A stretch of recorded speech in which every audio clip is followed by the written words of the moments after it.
Hello and welcome to Module 11, Wound Hygiene, Debridement, Antimicrobial Stewardship, and the Use of Fluorescence Imaging.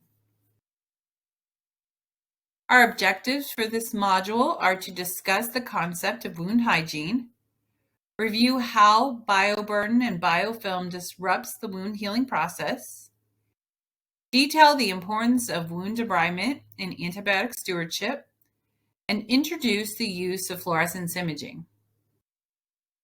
Wound hygiene. Wound hygiene is a powerful wound management tool. In combination with the timers framework, which includes tissue management, inflammation, moisture management, edge therapy, tissue regeneration and repair, and social factors, wound hygiene will help to establish a biofilm management process for optimal wound care strategies. It should be applied to all wounds, including acute wounds and postoperative wounds. In the presence of bioburden and biofilm in hard-to-heal wounds, it is a significant contributing factor to the delay in wound healing. This has been well documented. To support wound healing, bioburden and biofilm must be removed.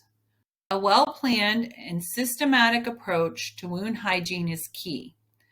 The hallmark of wound hygiene is repetition. Every wound, every patient, every visit. A good wound hygiene strategy should consist of wound cleansing, both the wound and the peri-wound tissue.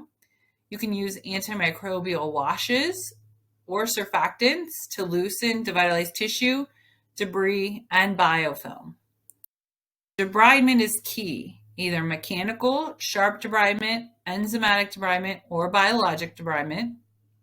And then choosing the appropriate wound dressing for exudate management with or without antimicrobial agents will help promote healing. Bioburden and biofilm.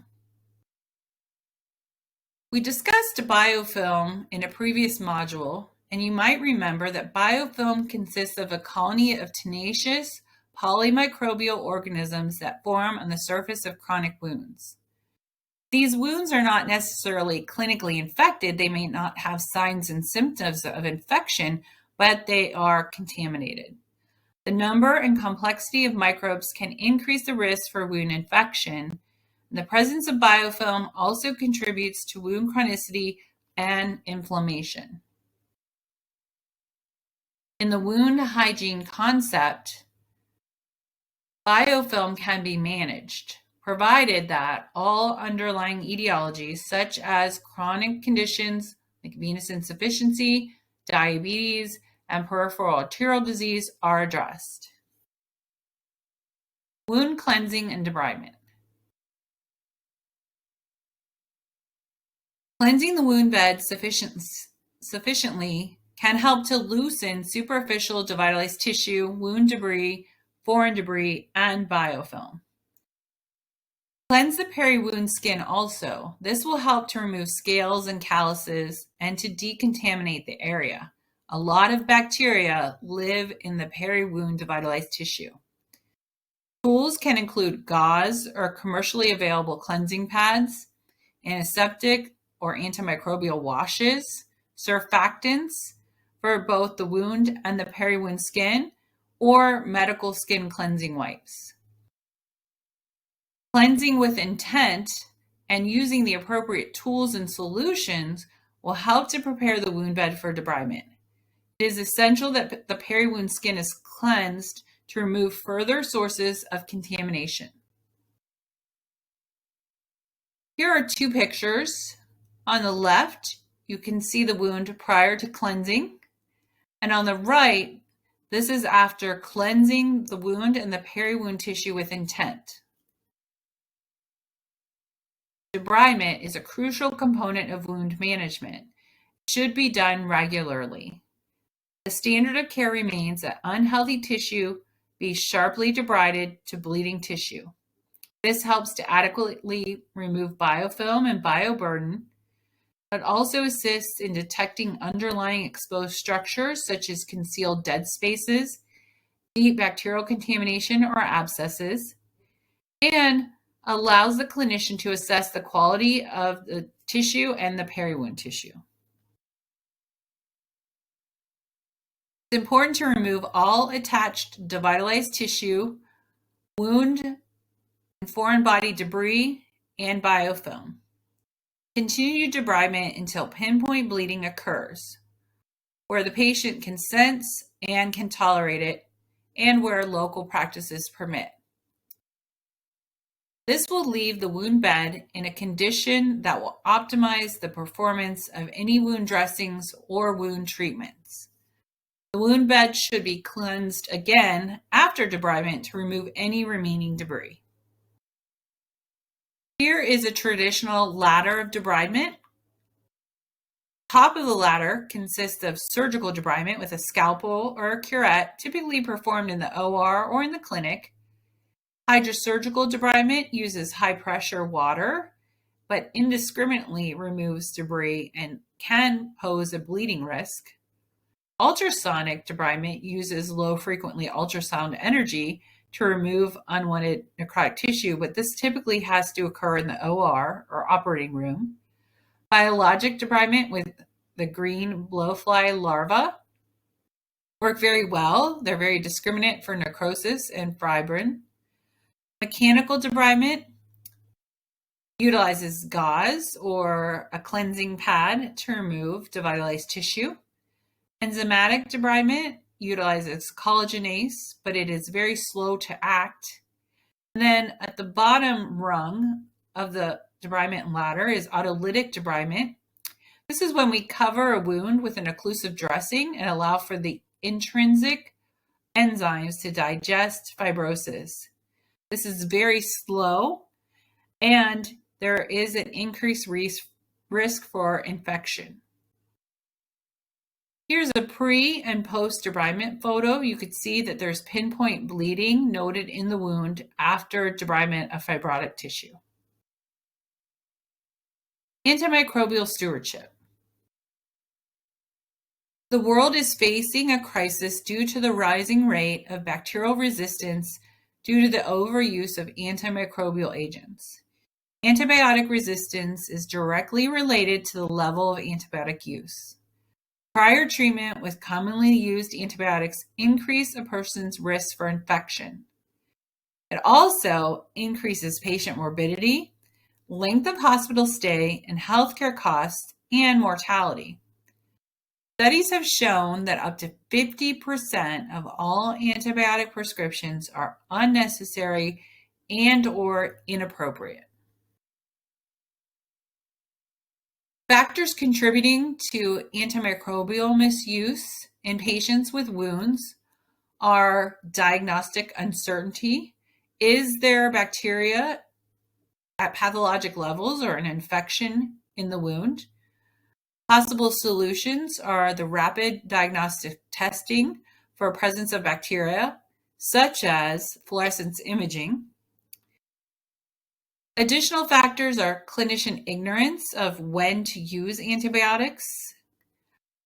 Being an educated clinician and understanding guidelines to use of antibiotics will assist. Clinician fear of failing to properly treat or having a bad outcome. And again, clinician education and support is indicated.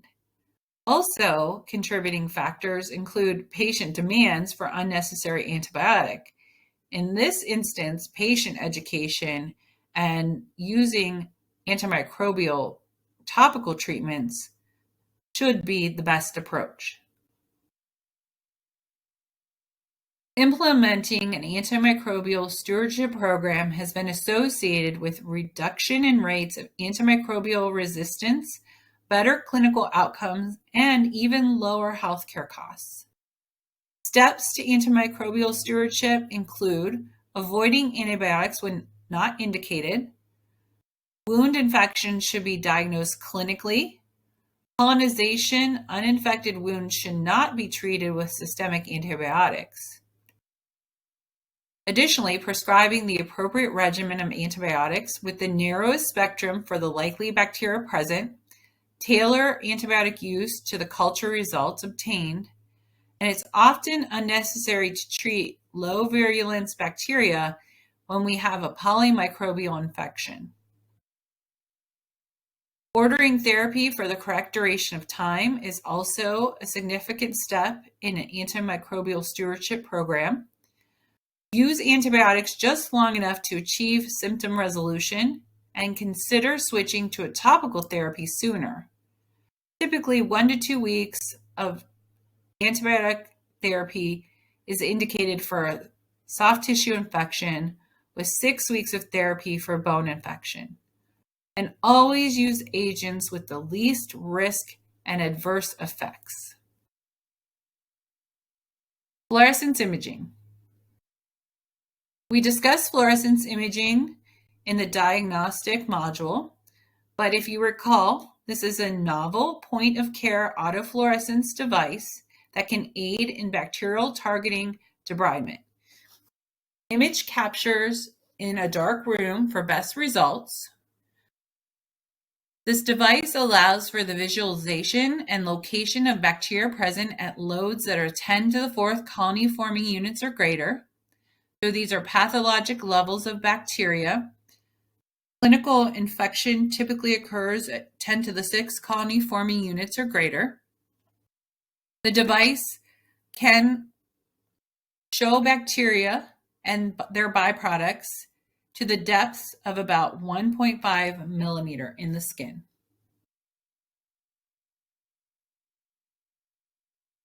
The MolecuLight fluorescence imaging device can obtain standard images or wound photos, can also assess with digital wound measurements, and then you have the option of obtaining the fluorescence image.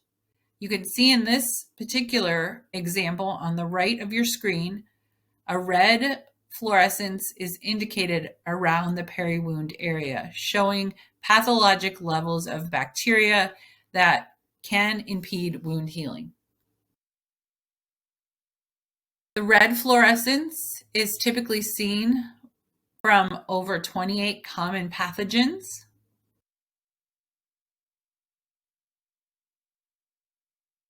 I'll show you a case example from my personal clinic. This is a 63-year-old male that presents with a trauma wound of his right leg. He had fallen off of a ladder. The duration of wound had been present for 13 weeks. He had seen me for a second opinion. You could see the measurements were obtained with the MolecuLight device. The wound had moderate amounts of edema, and there was a significant amount of devitalized tissue present. The fluorescence image showed that both red and cyan fluorescent signals were present prior to debridement. That would be the left-hand picture. The post-debridement image also shows continuation of bacterial contamination in and around the wound. In this case, I wasn't able to debride the patient further because of pain, so the patient was treated daily at home with antimicrobial dressings. The patient was seen weekly for wound debridements and wound evaluation, and by week 5, the wound was completely free of any fluorescence, so no bacterial contamination. The wound size has continued to decrease over time. The patient went on to complete wound healing in 10 weeks without the need for antibiotic therapy. So in summary, wound hygiene and wound debridement are important concepts in wound management. Using fluorescence-guided debridement, regions of bacterial burden can be targeted, helping clinicians practice the principles of good wound hygiene. There is potential to improve patient outcomes and lessen overutilization of antibiotics by incorporating fluorescence imaging into your current clinical pathway. Here are some additional references. And this completes Module 11. To complete the test, please click on the red test icon at the bottom of your screen with a clipboard and pencil on it to receive your certificate of completion for this module. Thank you.